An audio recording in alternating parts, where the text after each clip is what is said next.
welcome to 3D RCNC. This is the fourth part of my DIY 3D printer series, where we put together this printer right here. Today we're going to assemble the Y-axis, and for that we need to print the Y-axis gantry plate, the right Y-idler mount, the left Y-idler mount, the Y-axis stepper motor mount, the Y-axis mount, two of those, 13 6mm spacers, but we need those for other things as well. Then 4 bed leveling reinforcement and 4 bed leveling nut traps, as well as the Y-axis stop.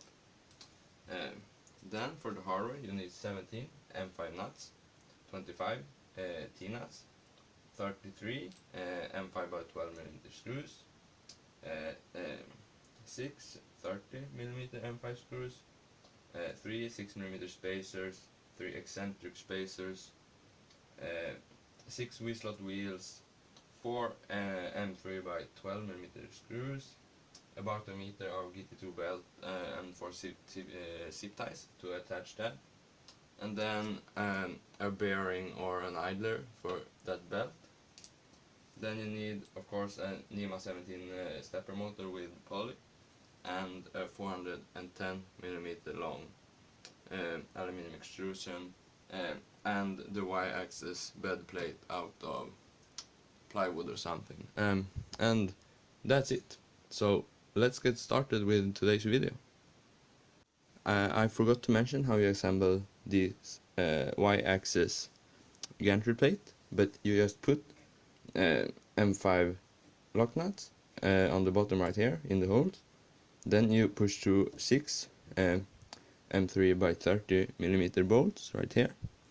Put eccentric nuts on the 3 with the largest holes, and 6mm spacer on the other ones. Then you put on 6 V-slot wheels, and then just 6 nuts. So that's quite simple, but I figured I would show it either way. So we'll start with a 410mm V-slot, and then you can just put this Y-axis roller assembly on to make sure there's no wobble, and if there is, you can adjust the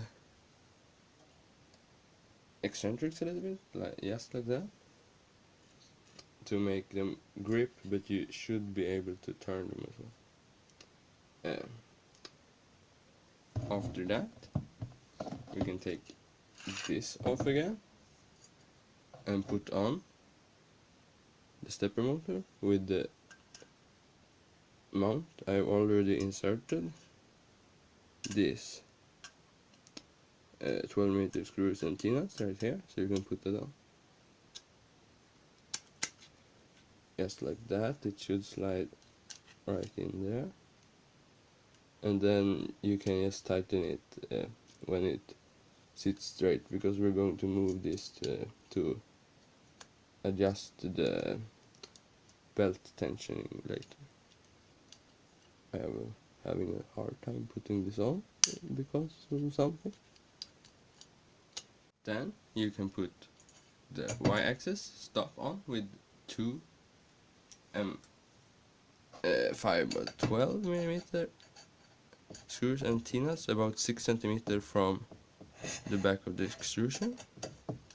We'll move that later as well.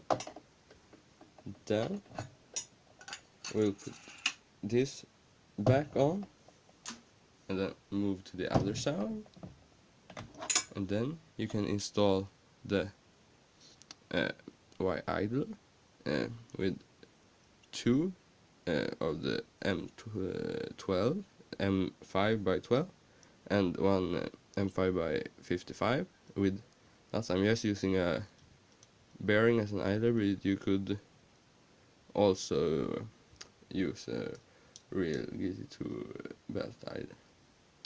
So we'll install this on one side, and then one on the other side as well, and screw into there, and then I'll be back. Like that. And then you can take your GT2 belt and push it all the way through the center of your aluminum extrusions until it comes out on the other side, then it goes around the motor gear, and then to attach it to this piece you can hold it facing straight line down into the hole and then move this a bit, and then it will go under and come out right there. Then you put 2 zip ties on each side, and then the belt is in. You can then loosen those 3 screws on the motor and move that back to tighten the belt. Like that. That feels good and smooth. Then I just cut the zip ties off, and then we'll take the Y-axis gantry plate that I've glued on the reinforcement and the nut trap on the bottom.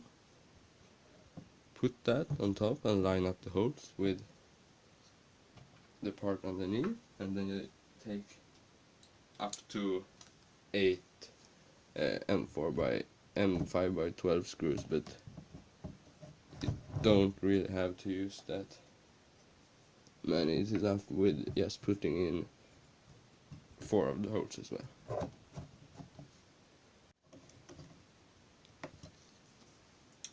You could put on the bed right now with the M3 by 30mm bolts, springs, and put that on here, but I like to keep that and put it on last, because otherwise I will just bump into it or something.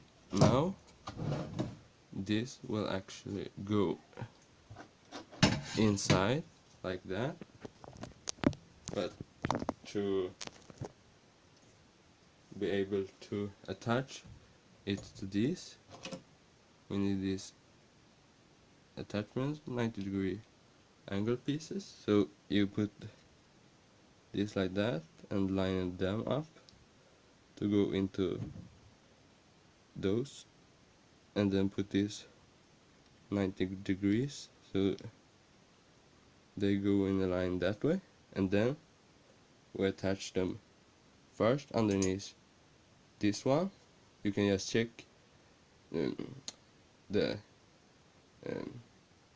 spacing between them by how far these rays are apart.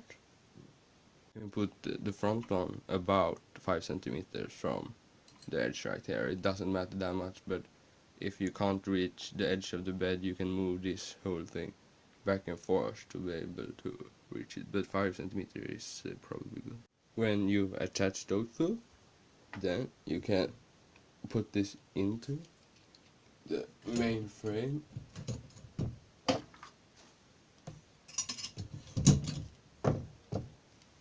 And then it's important to measure from this part to the edge right there or there, either way, to make this sit in the center as well as it's not twisted in one direction like that.